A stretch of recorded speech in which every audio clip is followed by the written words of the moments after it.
جس خدا کا تعارف ہمیں ہمارے ماں باپ اور یہ معاشرہ کرواتا ہے وہ خدا نہیں ہے جو قرآن میں ہے۔ اللہ تو اپنے معاملات میں بہت سخت ہے۔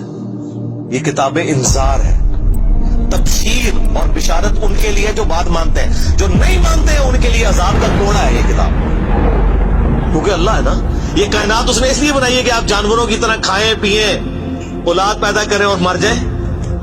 انسان کو اس نے اپنے لیے پیدا کیا ہے، پوری کائنات انسان کے لیے اور انسان کو اپنے لیے۔ وما خلقت الجن والانس الا لیعبدون۔ اللہ کو سیریس لینے کی ضرورت ہے۔ ظاہر ہے اس کائنات کی ایک ہی حقیقت ہے، وہ اللہ ہے۔ اگر اس کو کوئی سیریس نہیں لیتا تو اللہ تعالیٰ کے لیے کیا ہے؟ وہ تو اپنے نبی سے 3 دفعہ قرآن میں کہلوا رہا ہے، قل انی اخاف ان عصیت ربی عذاب یوم عظیم۔ اے نبی تم فرما دو کہ بالفرض اگر میں بھی اپنے رب کی نافرمانی کروں تو مجھے خود اس بات کا ڈر